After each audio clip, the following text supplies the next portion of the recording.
Welcome to Political Fictions, a podcast that's going to win this vote somehow, even if we've got to drag MPs in from hospital or fly them in on a helicopter. My name's Corey Hazelhurst, and my partner in viewing is Mark Pack. Hello, Mark. Hello, Corey. And this week we're donning our kipper ties, brown suits, and retro glasses. We're heading back into the 1970s to talk about This House. It's a play about the Whip's office during the Labour government of 1974 to 9. March marks 50 years since Harold Wilson's resignation as Prime Minister. Seems appropriate to mark it by talking about this play. Keep on listening through all the usual channels.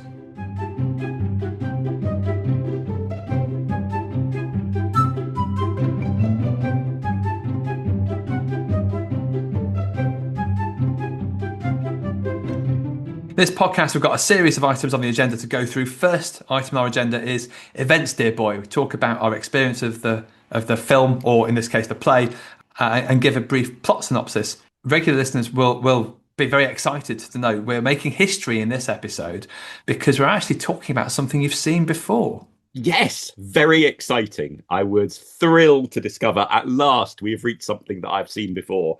I was also slightly shocked to realise quite how long ago it is since I have seen This House, because I saw it during its sort of main West End run, which will have been about a decade ago.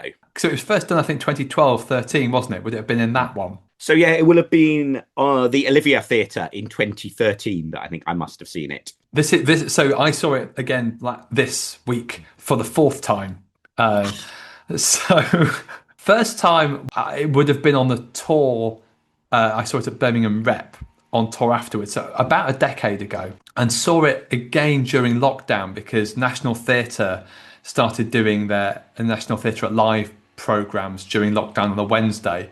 And actually, they quickly became the highlight of our week in lockdown. So I'm looking forward to the plays that they put on. And then before this week, the last time was 2 years ago to mark 50 years since Labour winning the 1974 February election. Well, winning in inverted commas.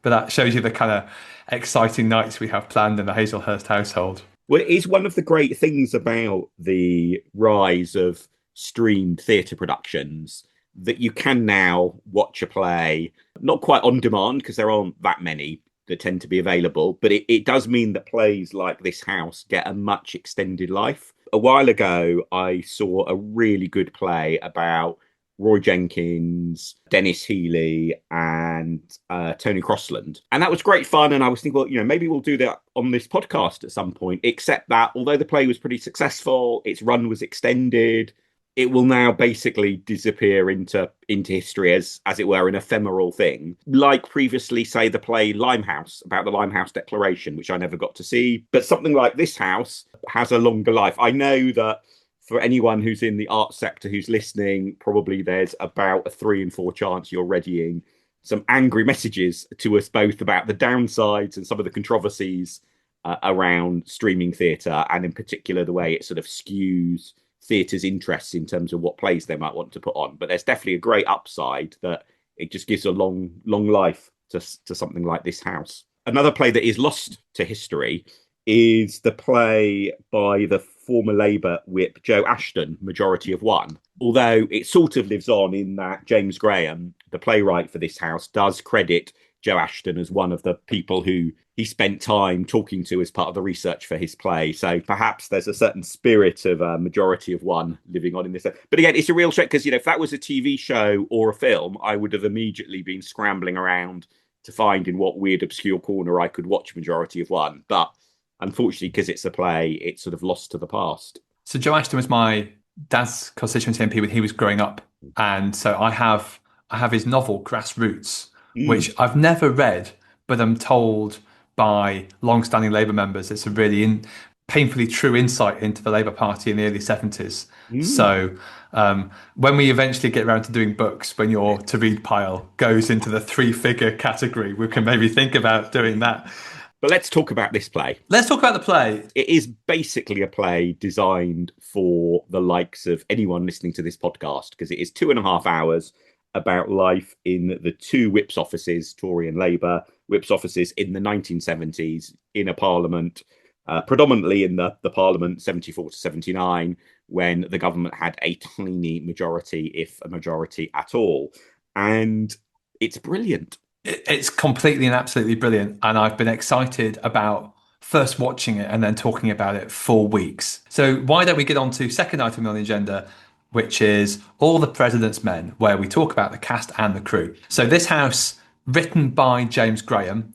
I imagine this is not the only James Graham production we're going to talk about, because he's one of those really good writers who seems to be able to pick out particular stories in Britain and sort of use them to tell a much bigger narrative about Britain generally. So sometimes that's honing in on things like that quiz he wrote, which is the play about the cheaters on Who Wants to Be a Millionaire. Sometimes it's sort of football, like with Dear England.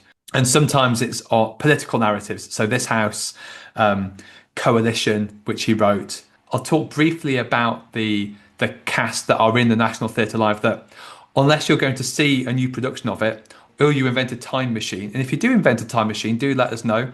Get in touch with us on social media, because we could take advantage then and go Of the back. things you could do with a time machine, going back to watch this house is not a bad one. Or go back and watching the Gang of Three, be very on brand, wouldn't it? The main characters of the play and the main staging of the play is essentially the Labour and the Tory whips office in 1974. So Labour whips first. So Bob Mellish, Chief Whip at the start, is played by Phil Daniels. To continue my very hip cultural references for our younger listeners, sounds a lot like Reckless Eric, who was a Stiff Records artist who's most famous for doing Whole Wide World. And he does do a musical bit in the play.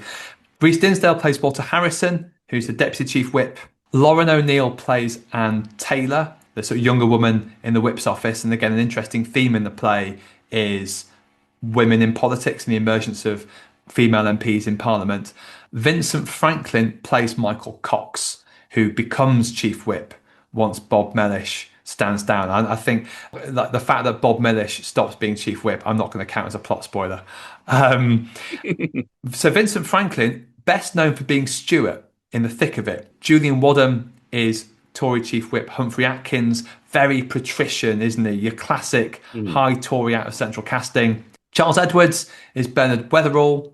Ed Hughes is Fred Sylvester, who plays a newer whip. And then there's an ensemble cast of another 7 or 8. I'm really impressed by that sort of second half of the cast, the ones who don't get named roles. You've got people popping up, as one person at one point, and then 10 minutes later as somebody completely different.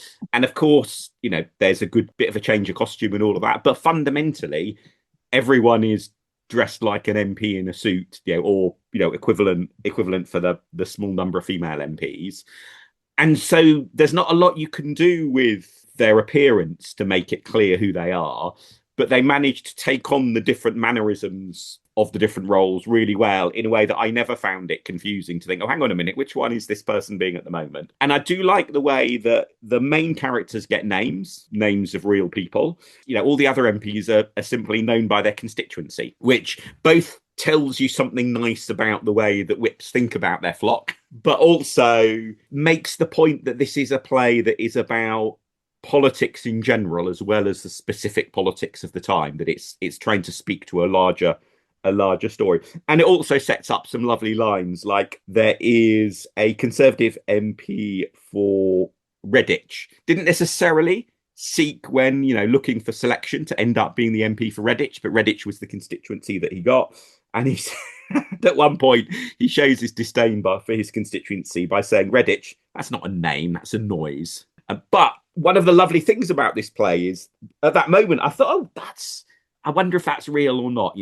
Was the Tory MP for Redditch, a genuine person who maybe had a mini scandal about being rude to his constituency? So I hit pause, rushed to the internet, search it, and actually the real MP for Redditch, or strictly speaking, Bromsgrove and Redditch, Hal Miller, is a fascinating chap, because you look at his CV, Eton and then Hong Kong Colonial Service, being very right wing on South Africa, you get a sense of a certain typical 1970s Tory MP. But then he stood up to the government over the Iraq supergun and the Matrix Churchill scandals. And then that's at the tail end of his career. For all that he was very much a right wing Tory, he was actually one of those sort of 1980s right wing Tories who caused quite a lot of problems for the government, despite it being a right-wing Tory government, because on particular scandals they were willing to stick by their guns, if you'll excuse the pun, given the scandals involved. But that's the thing I love about the play. It actually is quite nice about watching it online, because I think if I was in the theatre, I would now be really tempted to be surreptitiously searching people's names all the time. Think, oh, is that person real? Is that story real? What else there is about that? And so obviously online you can use your phone responsibly without annoying fellow theatre patrons. I think the play does it really well, doesn't it? Because if it was bombarding you with lots of different names of people, I think it'd be quite hard to keep them all in your head. Whereas when they're the names of constituencies, it seems a bit easier to keep track of. There's a few different levels on which you can enjoy this play. I don't think really you have to know anything about politics in the 1970s necessarily to enjoy this play. But on the other hand, if you do, then I think your enjoyment of it will be enhanced. In that sense, so in The Iron Lady, we talked about the mysterious milk, these allusions to Margaret Thatcher, which are sort of hinted to but never followed up. Whereas here, I think this is a very good example of how those work, because there are definite portrayals of people like, not just people like Michael Heseltine, who are probably reasonably well known, but people like Tam Dalyell, like Alan Clark, I think, is in it at one point. He keeps driving cars to Parliament and filling up Parliament's car park. And so on one level, it's a funny story, but also you can appreciate it if it's Alan Clark, but you don't need to necessarily know. It does And it I really think well. that's what the play does very well. It's partly just because of the physical staging, that you've got the Tory and the Labour whip's office, and one is on one side, the left side of the stage, the other is on the right side of the stage. And so you've just got that physical set of clues as to who's who all the time, but also those constant references. And I think what really comes through is that, James Graham is a bit of a fan of Parliament in a way. And actually, there's a lovely quote from his preface to the published version of the script. The famous Gothic building that stands there on the north side of the Thames, jutting upwards with its chest puffed out, giving it the big "I am." That can seem frightening and impenetrable, as can politics in general, as can history. And part of the journey of this play was to square up to that stuff, to demystify it, not in a cynical way, not to bring it down, in fact, quite the opposite. And I think that makes the absurd characters and the outrageous characters all the more powerful, because they are juxtaposed against what is, as it were, a fair telling of what it's like to be in politics in a whip's office. It's definitely not a cynical portrait, I don't think, of politics. But is it? Is it an accurate reflection of the 1974 to 9 Parliament? We'll have to go into our next item on the agenda, the art of the possible, seeing if there are any similarities between the play and real events. Yes, yes, and yes. The broad overall story is absolutely what happened in real life. The government falls in the play when it falls in real life. The change of power from Labour to Tory happens as in real life. All of that sort of stuff is real. The characters are all based on real people. There are a few cases where, understandably, the complexity of the real person story is simplified in the play. I guess Norman St. John Stevens is quite a good example of that. He's actually twice the Minister for Arts under the Conservatives, but in the play, that's all boiled down to him once, sort of slightly reluctantly becoming the shadow spokesperson for arts. You can see why the real CV, was simplified for the play. There are a few other cases where it's a bit less obvious to me why reality wasn't stuck to a bit more closely, but I have never written a play. James Graham has written several hugely successful plays, so I think I'm willing to take on trust that there is an artistic logic there, even if it's escaped me. But the one thing I really, truly do hope is completely fake. Good fun in the play, but I really hope it's completely fake. And if it's not fake, it probably involves Lembit Opik and some horrible footage on YouTube, which I really don't want to see. Is basically it looks like a collective dance keep fit class of MPs waving their order papers that you get near the beginning as they step to the left and wave the order paper and step to the right. I really hope MPs don't in secret get together and dance like that. If anyone has any footage of a Lembit Opik Keep Fit video with order papers, send it to us through the usual channels. Send it to him, not me. Send it to him, not me. There are two moments which I think if you're watching the play and are thinking it's mostly real, that you might wonder, oh, did that really happen? Well, three moments, actually. I'm going to keep myself to three. I won't inflate beyond three. So one is the character in the play who is based on John Stonehouse, MP, gets caught in a scandal, fakes his suicide, and that is told in a initially very poignant, but then also very funny way in the play. And actually, the crux of that is true. But then there are also two others where I bet you a good number of people going to see the play must have thought there can't really have been a moment where somebody seized the mace and waved it around in the House of Commons. But no, there was. Michael Heseltine really did do that. And risking getting into a little bit of a plot spoiler, the deal that the one of the Tory whips and one of the Labour whips makes near the end of the play, that is a pivotal moment in why the Labour government fell when it did, is absolutely true. And it's interesting in a way as to why that's not a really famous moment in British political history, because that is a moment where somebody sticks to his principles, does the honourable right thing, and as a result, his party crashes out of power. I'm getting a little bit into spoiler territory, but I think most people know that Jim Callaghan did end up being ousted by Margaret Thatcher, losing election to Margaret Thatcher. So hopefully not too much of a spoiler. And that should be a lovely, great debating point about are you the sort of politician who would have done that, or would you have? I mean, I guess there's, looking back in hindsight, there's a general sense that Labour was doomed. The country was headed in the wrong direction, and therefore perhaps the Tories coming to power was inevitable. But it is, I did do a slight double take when I recently rewatched the play and thought, have I really got that right? Let me just go and check. That is true. There was that amazing moment of self-harming principle, which Labour governments have never been guilty of before or since. There's something about that Callaghan government of 1976 to 9 where, because it ends the way that it does, and because it's followed by 18 years of Tory government, and because Tony Blair after that essentially lumps all of the different people in as old Labour, I think it's not maybe known. It reminds me a little bit, it's a really weird comparison to make. It feels a little bit like the Anglo-Saxons before 1066, where, because we usually just say English history starts with the Battle of Hastings, we only really count kings after 1066. All the kind of really interesting people and stories and interaction that happens before that time is mostly forgotten, or if we know about it, it's really, really broad brushstrokes. Such broad brushstrokes that I think actually Jim Callaghan's reputation is probably enhanced by that, because he is the pre-Mrs. Thatcher Prime Minister, and therefore for an awful lot of people who see Mrs. Thatcher as rightly, I would say, I suspect you would say rightly as well, as a very right-wing, controversial, with a rather disastrous economic policy in the early 1980s and so on, that he's sort of the last of the good guys. He's often seen as before this, before all of that hit. But if you dive a bit more into his career, you sort of think, well, he was a very socially conservative. So a lot of the things that, say, people in the Lib Dems like, looking back to Roy Jenkins's time as Home Secretary and all of the reforming moments he introduced, but also people in Labour understandably often like to look back to that as well. He was generally on the wrong side of all of those issues. Yeah, he was very socially conservative, and he was also catastrophically on the wrong side of the big divide in the Labour Party over trade union rights and the in place of strife attempted policy during the Wilson time. And so, in a way, his reputation could be of the person who sort of was the tail end of leading Labour in a dreadful direction, not a socially liberal direction, not one that was willing to get to grips with issues with the trade unions, but the contrast with Thatcher somewhat flatters him.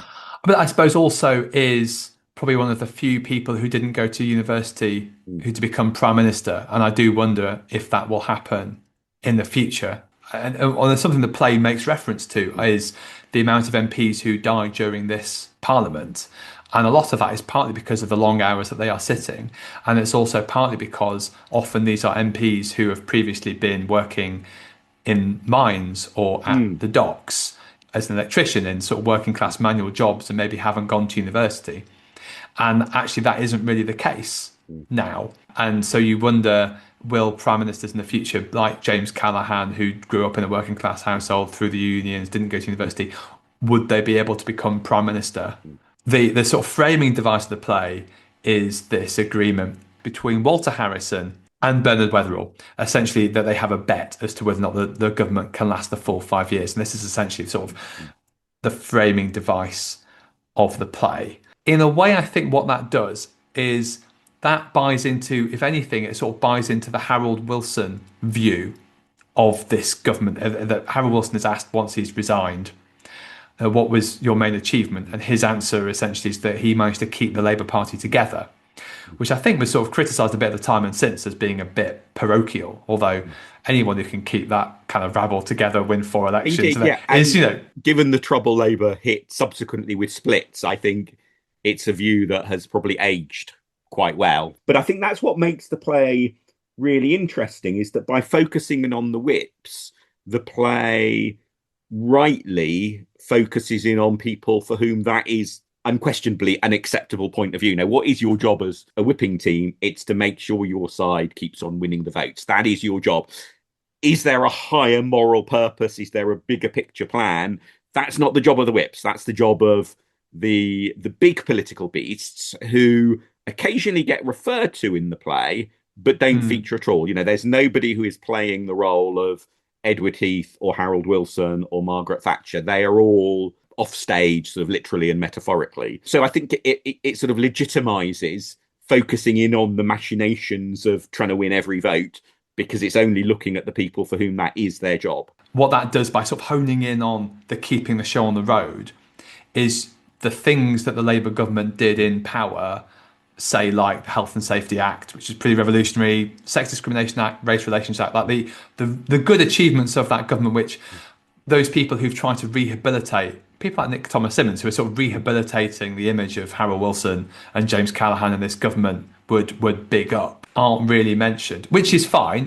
No one wants to see a 2.5 hour play about the achievements of Labour governments. I'm not sure you've met all of your Labour Party colleagues. I'm sure there are some who would love that. As this proves, Mark, I like reaching across the aisle, and I'm sure I've got at least one friend who will claim that the 2012 Olympic ceremony was also that 2.5 hour celebration of achievements of past Labour governments.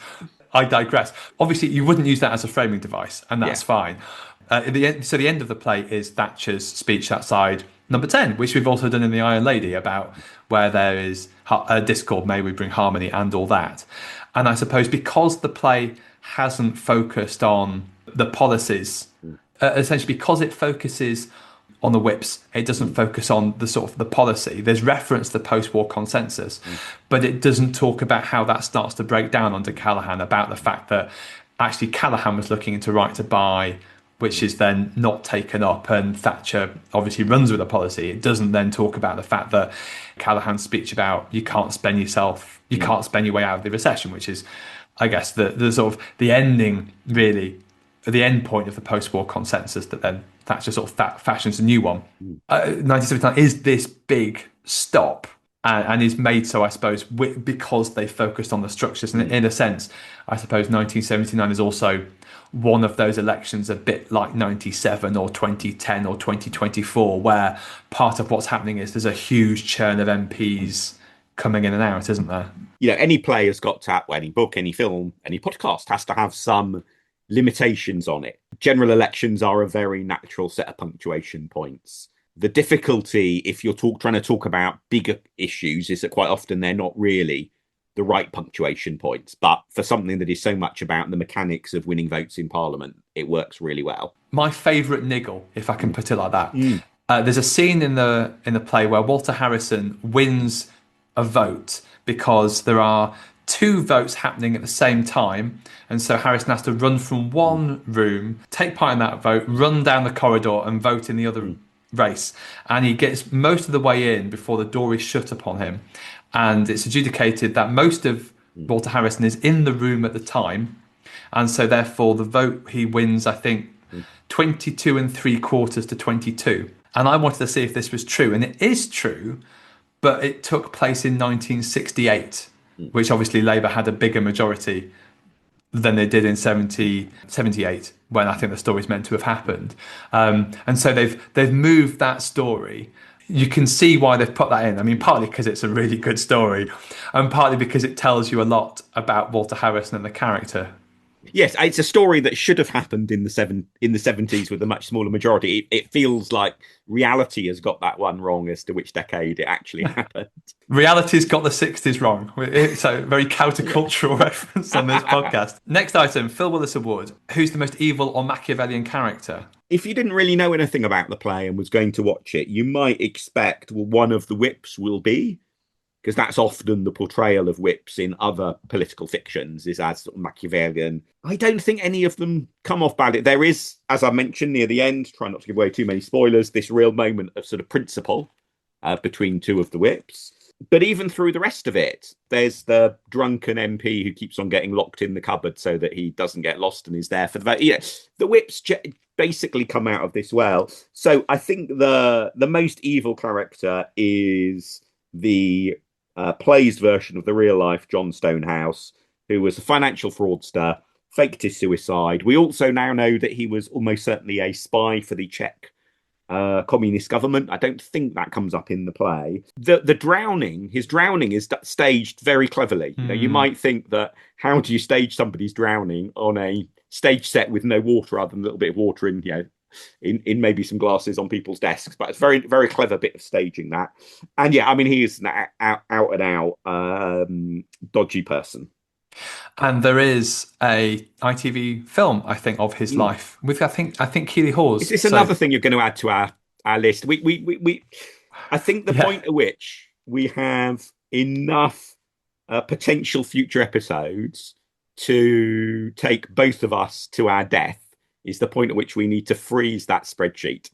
I don't know. There's always room for one more, though, isn't there? It's like Walter Harrison going into a committee room. There's always room. But I feel like if people know a chief whip, they know Francis Urquhart Yeah. from House of Cards, and this isn't that. There isn't even necessarily a lot of Machiavellian. But there's a part where they think that pairing is broken down, and again, that doesn't really see. The Tories are outraged at this, but it doesn't really seem like that's come across because of a massive piece of evil skullduggery. Yeah, It's all and quite I don't light. know if it was a sort of deliberate artistic decision by James Graham, but I think what it also brings out is that you can only get away with a very little bit of skullduggery because you know you're having to win vote after vote, day after day, week after week, and if you do too much skullduggery, you just end up running out of road. You know, you've got to have people's goodwill, and so you can trick people and con people and strong on that. But that can only be a relatively limited part of your repertoire. But most of it has to be a little bit more charming and a little bit more diligent.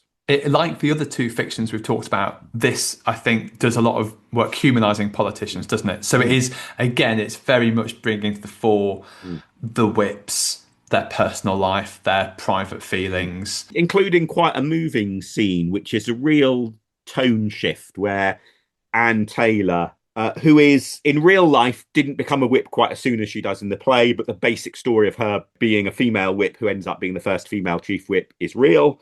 But there's that shift where she's talking to one of her colleagues about the pressures of what it's like being a woman in politics, which I think is done very effectively, but again is all about humanizing the characters. Next item then. Barack Obama's tan suit. So we talk about the best and worst bits of political detail in the play. There is loads to go from here. I'm not sure if best or worst, but flared trousers. There are some brilliant flared trousers worn by some of the MPs, and the tie worn by the MP for Walsall North. If you've not, seen the play, when you go watch it online, do watch out. It is a tie that will stick in your mind for a long time. Yeah, I quite like the fact that mace is carried in at the start of the play, sort of parliamentary Matching detail. what happens in Parliament, where the mace is carried in when either the Commons or the Lords start sitting. And the second half starts with a new speaker, and there's the reluctant chase of the Mm. speaker around the stage, which is nice. Once Walter Harrison's moved back into the parliamentary whip's office rather than the opposition whip's office, he asks to get me some art, nothing with a yacht in it, which I'm going to assume is a reference to Ted Heath and his hobby. And similar to that, there's this little detail that actually a lot of people love telling about how the locks on people's red, or in the case of Chief Whip, black boxes, the lock is on the bottom so that if you fail to lock it and you lift it up, it will fall open and you will know that you failed to lock it. So it's a very clever little bit of security design that gets a little outing in the play. I like the way that the audio clips are real.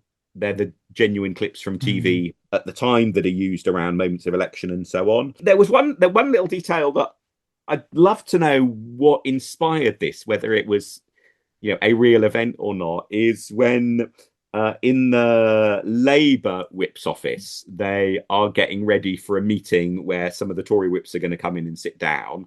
The slight bit of skullduggery they play is arranging who's going to sit where so that different people can't see each other. And there's a reference to how it's all a bit like Nelson at Trafalgar and breaking the line of chairs by having somebody step forward, which is a bit weird. And I think if you don't know about the Nelson reference, that probably is 30 seconds of slightly baffling. As a lapsed teacher, Mark, seating plans are very important. You live or die by your seating plan. So I did appreciate that. Next item, a very British coup. Are there conspiracies, Mark, in this play? Well, again, it's really the play does the opposite. It sort of sucks the conspiracy nature of whips out of the topic, and that this is not Francis Urquhart by any means. I don't think there is really any proper conspiracy. I mean, the getting an MP drunk and locking them in the cupboard so that you've got them to hand to roll through the lobbies at the moment that you need to. I guess counts, but it's pretty small beer as conspiracy goes. It's more about party management, isn't it? Which I think is a good reference to go to our next item. We're steaming through how to win an election. So what are the best and worst bits of political advice or electoral strategy that the film has? And I was very pleased about this because in our notes, you've mentioned Lyndon Johnson. US President Lyndon Johnson is reputed, I think it's a little bit unclear what words he actually ever said, but he's reputed to have said the first rule of politics is to be able to count. And that absolutely comes through in this play. If you are a minority government or a government with a very small majority, you absolutely have to be able to count the votes. Or even, as recent events may or may not have shown, if you have a majority of 160, you may still have to be able to count. That's true. We should say, at time of recording, Keir Starmer is Prime Minister with a significant sized majority. We not only see the importance of being able to count come through in the regular drama around individual votes and trying to get the numbers for those, but also the Labour leadership election to succeed Harold Wilson doesn't feature that heavily in the play, but it does feature a bit. And in the play, the then Labour chief whip completely messes up and actually fails to count properly. That is, again, a little bit of a simplification of what happened in real life, that it wasn't quite as straightforward as he failed to count and therefore backed the wrong horse and hence was ousted. But again, it's a nice little tangent here. What did happen subsequently to that Labour chief whip, Bob Mellish, was he resigned from Parliament in the 79 to 83 Parliament, triggering the Bermondsey by-election, which absolutely had lots of skullduggery, Machiavellian characters, and oh my goodness, if anyone ever wants to produce something in terms of a play or a book or a film about that by-election, libel lawyers are going to be kept very busy checking the words. So I feel we've got two expanding piles, haven't we? We've got the piles of films that I'm adding to our to watch pile, but there's also the political dramas we're going to commission. And the other thing I think it does quite nicely is there are a few lines that are thrown in which sort of encapsulate quite a lot of political wisdom, even if that wisdom itself isn't particularly illustrated in the rest of the play. So the person who is never called David Steele, but is clearly meant to be David Steele, the leader of the Liberal Party at the time, at one point says, a Conservative government always eventually falls because they believe themselves entitled to power, and Labour governments always fall because they don't. Quite a lot of soul searching that both Tories and Labour can do based on that quote, because it certainly has a degree of truth about it. It really, and considering, as I say, James Graham is writing this in 2012-13, it's so that is a line that has aged remarkably well. Going maybe from the grand politics of the Steele quote to the really trivial yet important, the importance of getting MPs new good chairs to sit on in their office is obviously played a little bit for laughs in the play. But again, there is an important point there that just sorting out some of those mundane little details for people that makes their lives easier. It's the whipping equivalent of fixing a pothole for an election candidate. It's having a good chair to sit in, having the pothole fixed, both important in themselves, but actually also important because of the broader impact of that, because it shows that you care, it shows that you're getting something done. And it's almost that pork barrel politics a little bit as well, isn't it? And it's chairs or it's places on the science committee or that sort of thing. And there's so much about managing parties, isn't there, and political cooperation. So But there's some interesting talk in the play about sort of cooperation, particularly, I think, on the Conservative side, about the need, essentially, that Parliament's not built for cooperation, Britain's not built for cooperation. There's some quite grand talk, isn't there, about the mother of parliaments. Mm, Both Labour and the Conservatives obviously are coalitions, and the Liberals. I mean, the Liberal Democrats literally are a coalition of two parties. But mm, and the play brings that out very well. That you both have Reg Prentice, who's thinking of defecting to the Conservatives. You've got the left wing backbenchers who are looking to do wrecking amendments to the budget because they don't like spending cuts. And how do you keep that on side? And they do it quite well with the changing face of the Conservative Party as well. So the new whip is in advertising, but that's very different to the high Tories. So people like Bernard Weatherall who have their own business, or Humphrey Atkins obviously seems very very patrician. For a system where there's so much talk of how adversarial it is, mm, it's obvious that actually you need a lot of cooperation between the Whip's office to make Parliament work. When pairing eventually breaks down because of the lack of trust, it's complete chaos, and MPs are being shipped in from hospital, or female MPs sort of having to bring their babies in, and the Whip's office becomes a bit of a crash. And in the play, it's played for laughs on the most part, but I think there's a very significant point there. mm, Cooperation is still needed, even in this system meant to be very, very adversarial, and mm, coalition building is still as necessary now as it ever was. mm. The collapse of pairing comes because of a controversial incident, which I suspect people who are still around, who have some memories of the time, probably still argue over whether it was a bit of skullduggery on the Labour part, or whether it was an innocent sequence of events that led to Labour just winning a vote when the Tories thought Labour shouldn't have won the vote. And in a way, what the play shows is that, okay, you can get away with the skullduggery for that one moment, but it then has a big knock-on cost. And, you can't be doing that all the time. I think one of the lessons is about the advantage of treating your opponents with respect and straightforwardly, because if you don't, you end up making life so much harder for yourself. So on that kind of cooperation point, there's a nice exchange about the value of diverse teams. So Anne Taylor has this conversation with Bob Mellish. You need a diverse Whip's office to deal with different types of MPs. You've got Walter Harrison there to deal with the Yorkshire Bastards. You've got Bob Mellish there to deal with the Cockney Geezers. You've got Joseph Harper to deal with some of the older MPs, and then you've got Anne Taylor to talk to give a sort of more softy approach to the female MPs who are there. I think that's quite a good little nugget about why it's important to have those diverse teams. And that politics is a team sport rather than an individual sport. Next item, the Zeitgeist tape. So any nice production details? We've mentioned a few already. I guess one production detail, though, that puzzles me is why some of the audience is sat on the stage. So you've got these benches on stage, which are like the benches on either side of the House of Commons. Most of the space on those benches is taken up by people who've gone to see the play. You have a seat on the benches on the stage.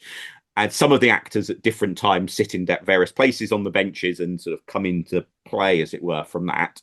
But I didn't quite understand what the reason was for doing that, because at first I thought, oh, is there some message here about bringing the public into politics? There's some symbolism. But none of that really fits with what the play's about. The play, in a sense, is very much about the bit of politics that's quite removed from the public, because it's all about marshalling MPs' votes. It's quite nice, I guess, but I didn't really understand if there was some deeper artistic intent there that I was missing. Well, so I wonder if there's a pure hard capitalist reason, which is you can sell a more expensive ticket if you're near the stage.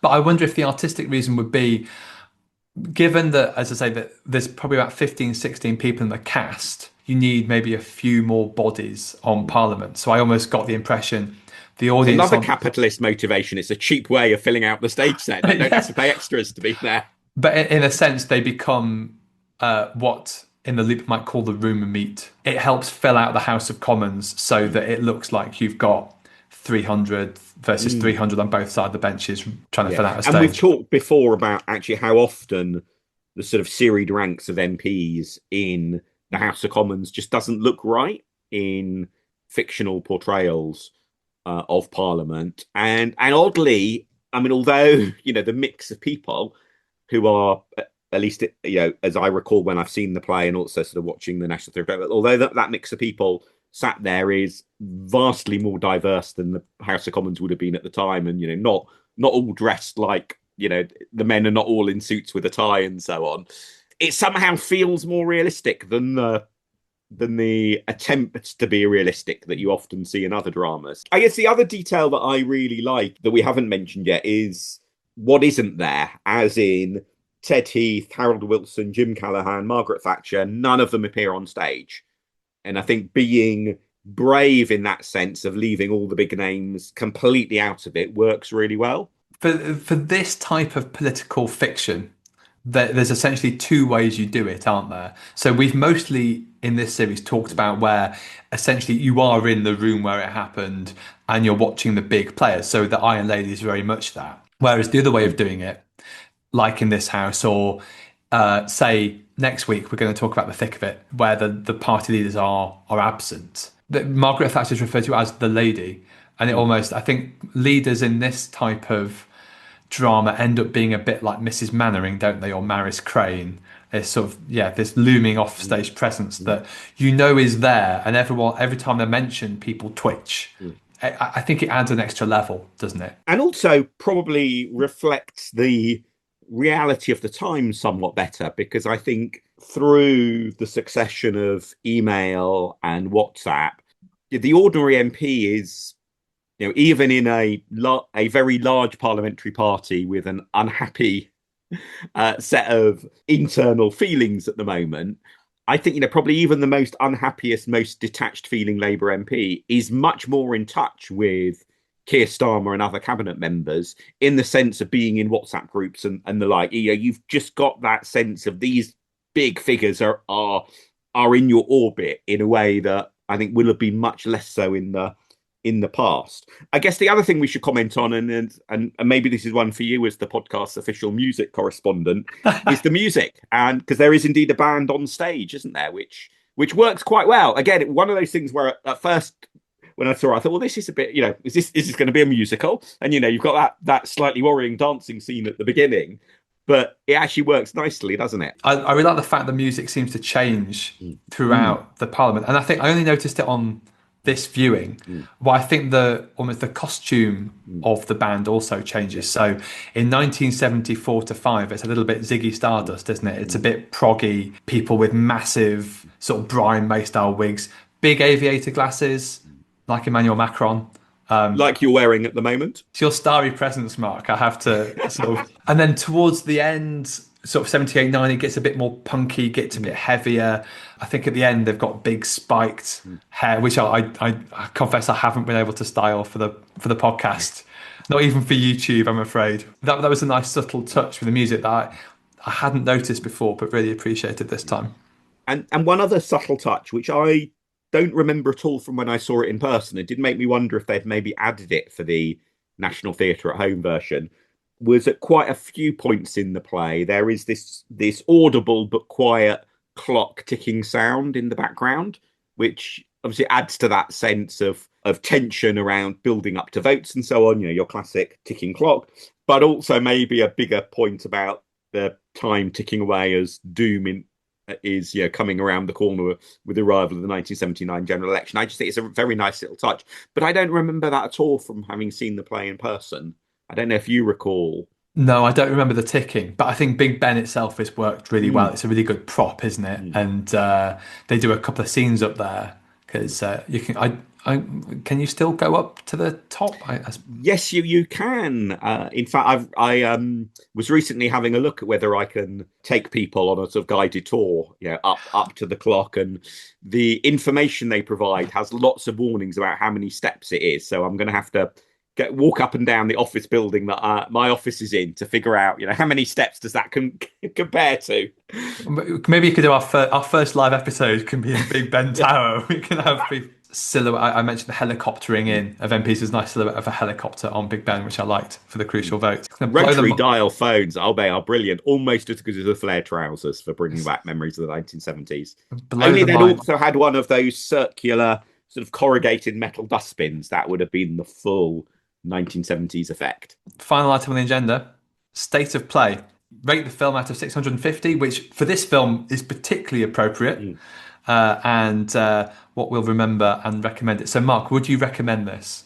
Absolutely. I think if you don't really know anything about politics, it's a good fun play that you can pretty much follow. And if you do know who or what Norman St. John Stevens was, and if you can spell him based on that, because it absolutely isn't spelt phonetically, you will absolutely love the play. I think what is also really nice is that generally, in my experience of political fiction, is you tend to only get this sort of level of really fun, geeky detail in stuff that's US based. So it's quite refreshing in that sense to have something about our politics. So I would give it a resolute 600 out of 650, even bigger landslide win than Tony Blair ever got. Is that verdict distorted by the electoral system or just a sign of your massive love for the play?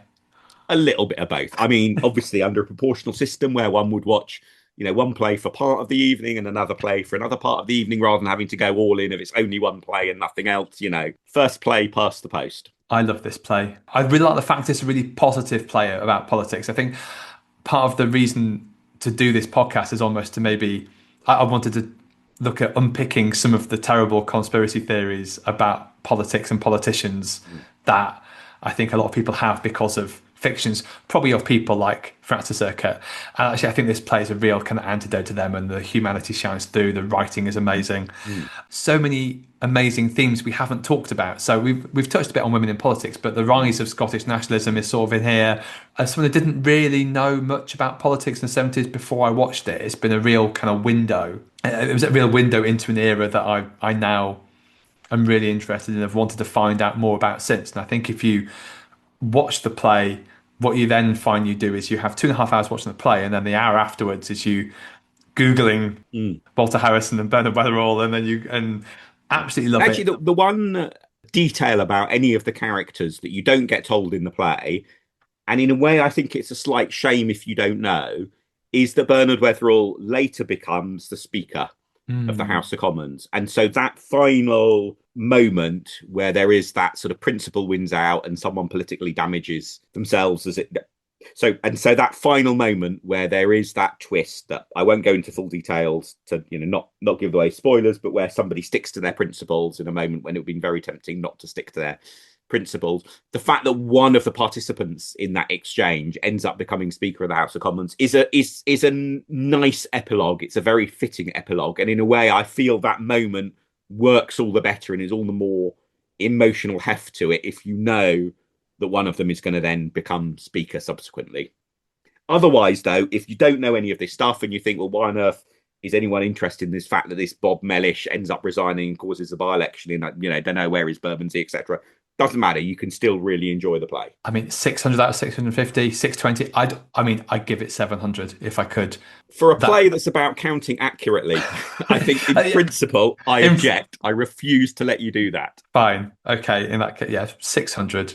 What are we talking about next time, Mark? We are going to be talking about The Thick of It, Series 1, which is currently on iPlayer, as well as available to get on DVD and the like. And I'm really looking forward to it because I think I know a lot more about politics and political media management and special advisors and all of that stuff than when I originally watched the series. So I've watched bits of it since then, but I've not sat down to do a full rewatching in a very long time. And so I'm really intrigued to see whether my view of the main characters, for example, has really changed or not based on hopefully being a little bit older and wiser and savvier about such people now. But we will see. If you want to listen to that, subscribe wherever you get your podcasts. If you want to leave us a review or a comment, that would also be lovely. And remember, you've repeatedly, dear listener, been told how wonderfully young you are through all of this podcast. So don't let that bias your comment, but you might just want to have that in your mind before you hit publish. Keep on listening. Thank you very much.